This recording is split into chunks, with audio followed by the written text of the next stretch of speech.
Thank you for making Locked On Yankees your first listen every day. We're free and available on all platforms. On today's show, we're recapping Anthony Rizzo's historic night and previewing the next matchup against the Orioles. Will the offense actually provide run support for Jordan Montgomery? We'll see. All next on Locked On Yankees.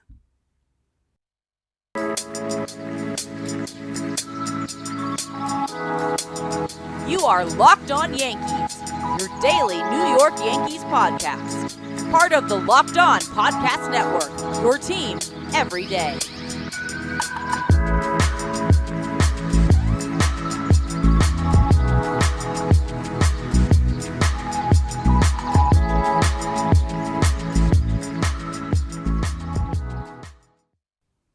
Hello, Yankee fans. This is Stacey, your host for Locked On Yankees. Welcome to the show. If you're a newbie, welcome. Hope you enjoy today's show. You can find us on Twitter and Instagram at Locked On Yankees, all one word. You can listen to us on every podcasting platform available, including Apple, Odyssey, Spotify, and Stitcher. You can watch and subscribe to us on YouTube. And when you get into your car, you can tell your smart device to play podcast Locked On Yankees. So, I don't want to take credit for this, but I am going to take credit for this because last week, Abby and I recorded a show, and we basically called it, The Yankees' Offense is Bad. Now, since that show, the Yankees are averaging 7.8 runs a game. Their batting average is .311.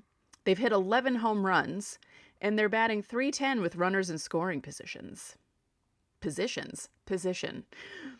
They've scored 6+ runs in their last 3 games and only did that once in their previous 14. So, you're welcome. I know I have nothing to do with it. I just think the timing is hilarious. It's good. It's nice to watch the Yankees score all these runs, and they needed all of those runs last night because the Orioles were being pesky and annoying.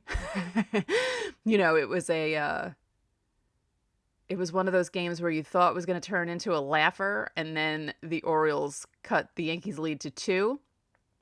Then it turned into a laugher again when the Yankees went up by 6. And then it turned into a scary game when the Orioles pulled to within 2.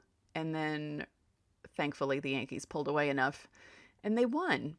So it shouldn't have been that kind of a game, but the conditions were not great last night. It was kind of damp. Probably with the way MLB is screwing with the balls. Pitchers were probably having an issue gripping the ball. And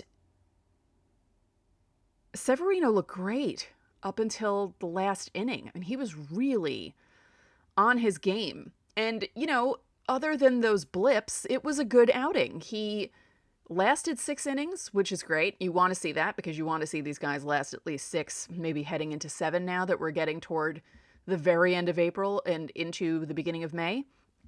And, Lucas Luetge and Jonathan Loaisiga, the Santander, is that how you say his name?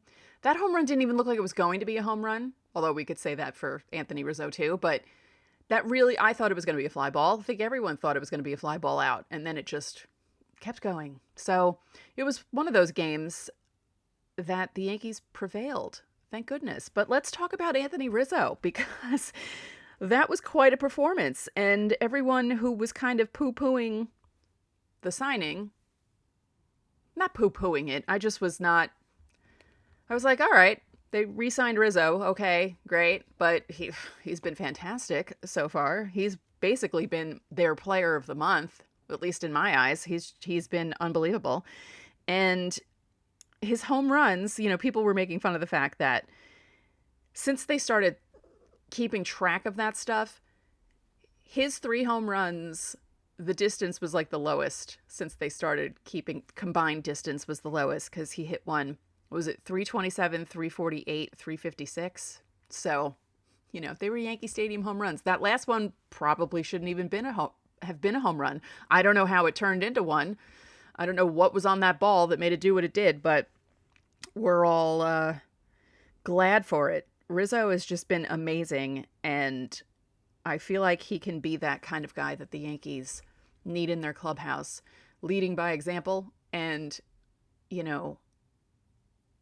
just being a voice in the clubhouse. Joey Gallo hit his first home run of the season, and his teammates gave him the silent treatment, which I thought was the funniest thing. And he thought it was funny too. I thought, I like the relationship these guys have with each other. I think it's great. And yeah, and you could see him when he went into the dugout and realized what they were doing to him. He was laughing. And in the post game last night, he even said, I haven't had that done since my first home run, which was a long time ago, but I thought it was funny. And Aaron Boone was talking about Rizzo's home run, the last one that hit off the pole. And he said, normally I don't look at the home runs. He said, I look at the hitters to see the reactions to where the ball goes. But for some reason, I chose to follow that ball. And he said, I have no idea how that was a home run. It looked like it was foul. And that's what everyone was saying. But I didn't realize this last night, and I'm very mad that I didn't include it in my post-game video. Last night was the anniversary of A-Rod hitting 3 home runs off Bartolo Colon at the old stadium. April 26, 2005. Can't believe that was 17 years ago. And I can't believe that I neglected to mention that in the postgame. Unbelievable. Because I'm one of those people who remembers dates like that. And, the 26th was sticking out in my brain all day yesterday. And for some reason, I just wasn't getting why. And you would think Anthony Rizzo hitting 3 home runs on the same day would make my brain go, oh, right. Oh, yeah, that's what it was. Okay. But it didn't happen. And they actually showed in the postgame. I watched the postgame this morning, not last night. And they showed A-Rod's 3 home runs off Bartolo Colon. I remember where I was watching it. I was in my apartment. I was on a message board at the time, and we were all reacting like, whoa, I can't believe this is happening. Although, why would we not believe it was happening? It was A-Rod. Anyway, so Anthony Rizzo had a historic night, and he joins 4 other first basemen from the Yankees to do that. And he is the 4th player in Yankee history to hit 3 home runs against the Orioles, which is pretty cool. Nice, and he has nice company too. Bill Dickey is one of them. So add that to the history books, the Yankees history books. Anthony Rizzo, 3 home runs. Yeah, they didn't go very far, but a home run is a home run is a home run, because I know people love making fun of the short porch. And hey, he took advantage of the short porch. That's what you're supposed to do when you're playing in Yankee Stadium. You take advantage of that short porch and take it for all it's worth. Here, let me just get the... Hello? There we go. Oh, 327, 378, 346. And the exit velocities on them, 99, 99.8, 97.6. And the launch angle, 35 on the 378-foot home run, 37 on the 346, and 48 on the 327. The 327 is the one that dinged off the foul pole. Or the fair pole. It's really the fair pole. It's not foul. I think they should call it the fair pole. So yeah, that was a good night for Anthony Rizzo and the Yankees offense. In a moment, we'll talk more about last night's game, talk about the pitching in depth. We'll go into Sevy's numbers. But first, our next partner has a product I use literally every day. I started taking AG1 because I wanted better gut health, more energy. I work out a lot now, so I want to be able to do the best that I can when I do work out. And I've been using AG1 for nearly 2 months now. With 1 delicious scoop of AG1, you're absorbing 75 high-quality vitamins, minerals, whole food source superfoods, probiotics, and adaptogens to help you start your day right. This special blend of ingredients supports your gut health, nervous system, immune system, energy, recovery, focus, and aging. All the things that I need. I take it in the morning when I first wake up before I have my breakfast and my coffee. Right now, it's time to reclaim your health and arm your immune system with convenient daily nutrition, especially heading into allergy season. You really need to feel good. It's 1 scoop in a cup of water every day. That's it. There's no need for a million different pills and supplements to look out for your health. To make it easy, AG1 is going to give you a free 1-year supply of immune-supporting vitamin D and 5 free travel packs with your first purchase. All you have to do is visit athleticgreens.com/MLB network. Again, that is athleticgreens.com/MLB network to take ownership over your health and pick up the ultimate daily nutritional insurance. Thank you for making Locked On Yankees your first listen every day. For your next listen, check out the Locked On Now podcast, where you get recaps of MLB games with analysis from our local experts who are taking fans through the season like no other network. It's free and available wherever you get your podcasts. So, as I said, Severino looked good for the first 5 2/3 of his outing, and he kind of ran into a wall. And it happens. You can't really blame him. Again, the Santander, I think that's how you say it, home run really didn't look like it was going anywhere. And it just was one of those things that happen with baseball. And, maybe the wind took it or whatever was happening. But Sevy, up until that moment looked really good. And had a lot of his pitches working for him. He only gave up 3 hits. He walked 2, struck out 5. And, his ERA on the season is 3.32. He's made it this far into the season, so that's a good thing too. Everything looks okay. And if he stays healthy, that is a big boost to that rotation. It really is. And I think I said that before the season started, that he's one of the wild cards. He's one of the guys that the Yankees need to do well. The other guys that I said the Yankees needed to do well, DJ LeMahieu and Gleyber Torres. And who's doing well lately? DJ LeMahieu and Gleyber Torres. Gleyber Torres had a bases clearing triple last night, and DJ LeMahieu was on a 12-game hitting streak.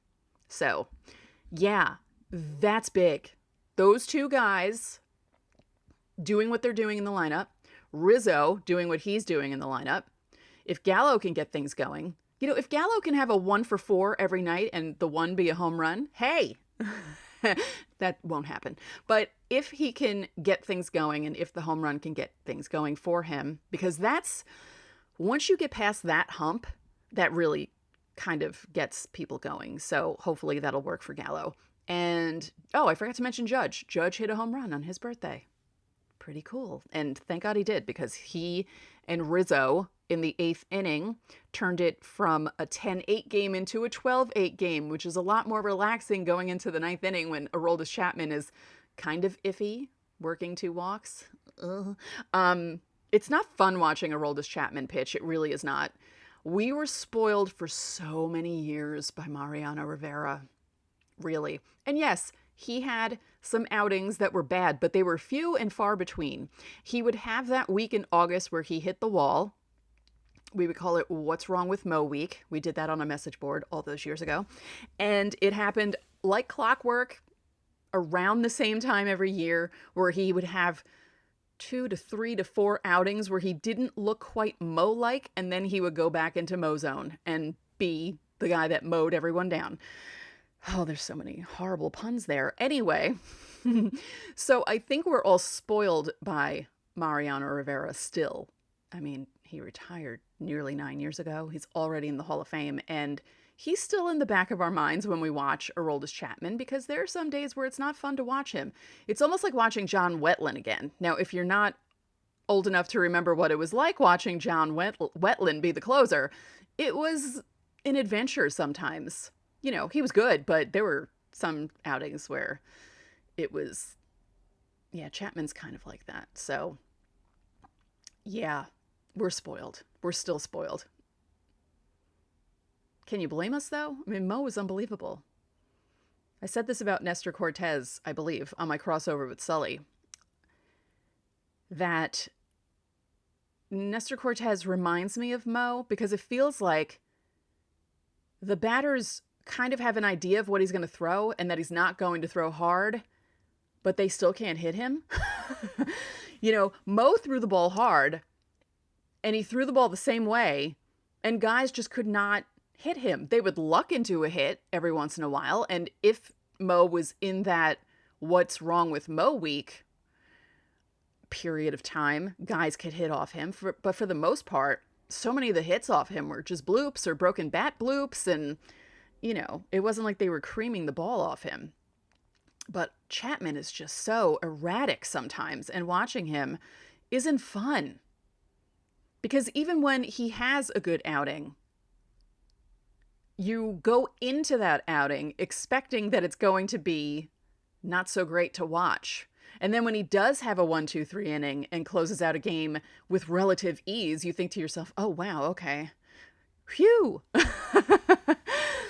It's not that fun watching him pitch. It really isn't. This is the last season with him, right? I don't think they're going to re-up him because he'll probably want a lot of money, and the Yankees are probably going to try and not give him a lot of money. They're probably going to focus all of their time and energy on Aaron Judge, which is very understandable. So let's look at the lineup as a whole last night, just quickly. So they had 13 hits, 12 runs on 13 hits. LeMahieu, Judge, Stanton had 2. Rizzo had 3, obviously. All 3 home runs, 6 runs batted in. That was also a career high for him. Then Gleyber, Josh Donaldson, Joey Gallo, Isaiah Kiner-Falefa were all 1 for 4. Gleyber's was a big 1 for 4 because he had that bases clearing triple. Gallo's 1 for 4 was big for him because he hit the home run, and he only had 1 strikeout. Actually, the Yankees had 9 strikeouts on the night. And the only one, let's see, with more than 1 was Judge. There you go. Not bad. And they were 3 for 9 with runners in scoring position. So, better than 1 for 9 or 0 for 9. But yeah, it's fun to watch the offense explode. It's fun to watch them do what they're supposed to do. This is what you want this Yankees lineup to do. And it was smart for them to get Rizzo and Gallo. Gallo will get it together, but just know that he is a 3 outcome player, and you're going to see a lot of strikeouts. I mentioned it yesterday with Aaron Judge in that first year. 52 home runs. He led the American League in walks, but led the majors in strikeouts. It's going to happen. These guys, a lot of guys strike out. It just feels like this first month has been a lot of striking out for Joey Gallo. But like I said, hopefully that home run will get things going, because once you get the first one out of the way, it makes it a little easier. If you're waiting a long time for that first one to come out, I mean, we're at April. It was April 26th last night. That's a long time to wait for a home run to happen. So hopefully that'll relax him and things will get easier for him. And then by July, we'll be talking about how Joey Gallo already has 20 home runs. Fingers crossed. In a moment, we'll preview tonight's matchup. Will the Yankees score for Jordan Montgomery? Will they continue that scoring role? Let's hope so. But first, it's time for me to talk about Built Bar. Have you tried the Puffs? You have to try the Puffs. They're so good. They're one of the best things I've ever tasted. Puffs are the first ever protein-infused marshmallow. They're fluffy, marshmallowy. They're not just a protein bar. They're a treat, and they're covered in 100% chocolate. They come in really good flavors like churro, coconut marshmallow, banana cream pie. All Built Bars are covered in 100% chocolate. They're low calorie, high protein, and you can replace your candy bars with them because they're that good. If you go to builtbar.com, built.com, scroll down to the macros chart and you'll be blown away by all the stats on every bar. And I always talk about the flavors. Mint brownie is my favorite. Coconut is good. Coconut almond is good.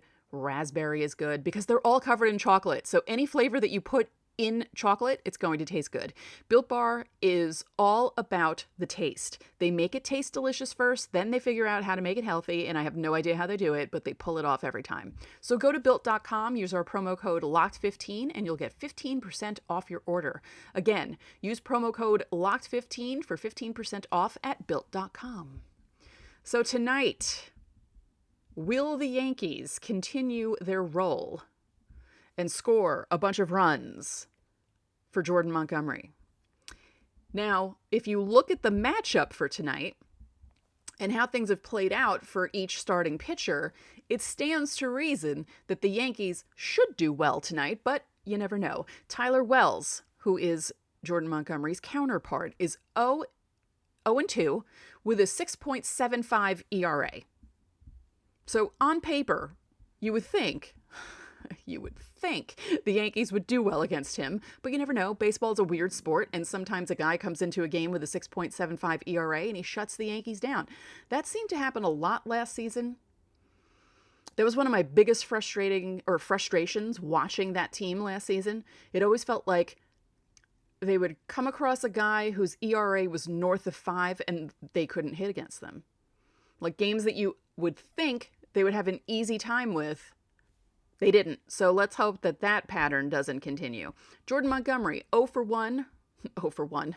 That's not it. 0-1 because his offense doesn't score for him, but his ERA is 2.51. He has 11 strikeouts.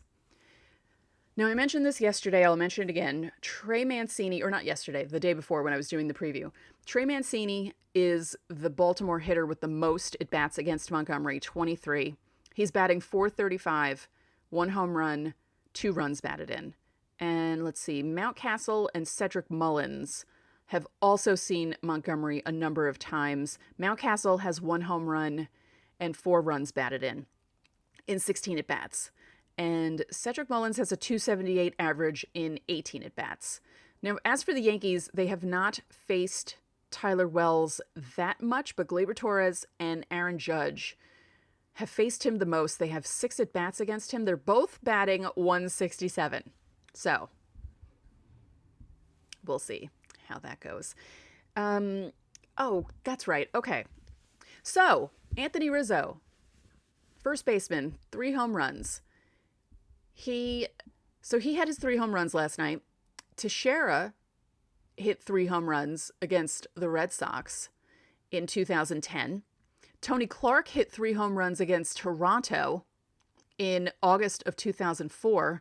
And Tino Martinez, I believe it was 1997, hit 3 home runs against Seattle in the Kingdom. So yeah, he joined a pretty good company of guys. I'm surprised that Jason Giambi didn't have 3 home runs against anyone. I was at a few games where he hit 2 home runs. He did that a lot, but he never got 3. That was an elusive thing for Jason Giambi. I'm trying to think of if there were any games where he hit 2 home runs and they took him out for defensive purposes and then he didn't get a last at bat. I wonder. I should have researched that because I feel like he hit 2 home runs a bunch of times.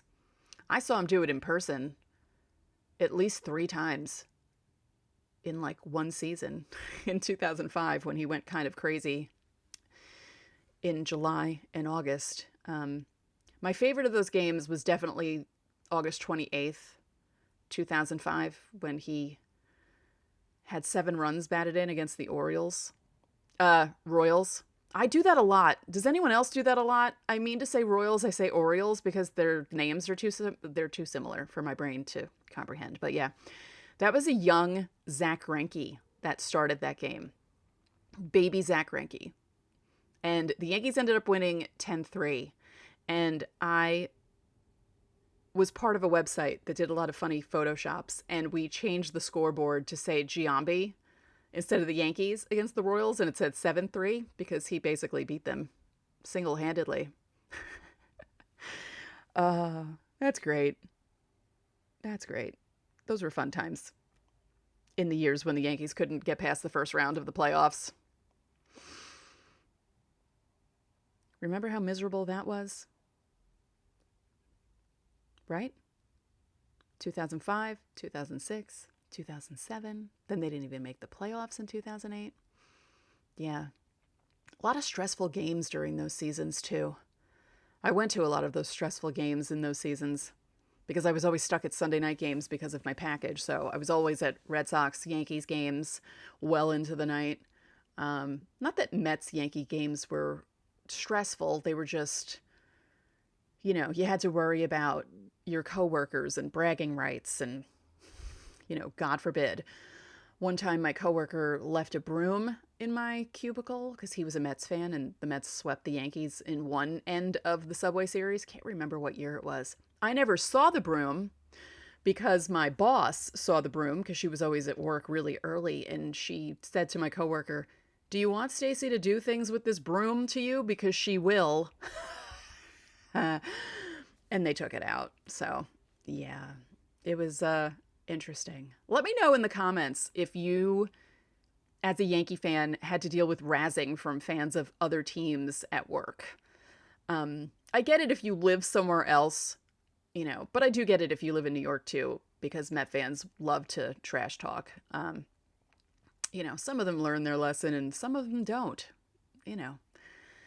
I don't talk trash anymore. I learned that lesson in 2004. So it's been a while since I've talked trash. Yeah, that was a hard lesson to learn too. Oh, God. 2004 was the worst. Ugh. I still can't believe it happened. It's nearly 18 years later, and I still cannot believe it happened.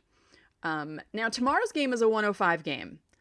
And you know what? We're going to preview it because I think I'm going to wait until after the game and do it as a post-game show and talk about what happens in the game. So let's go through the lineup. Let's go through the matchup very quickly. Bruce Zimmerman, I spoke about this when I previewed the series. He's 1-0 with a 1.20 ERA and 16 strikeouts.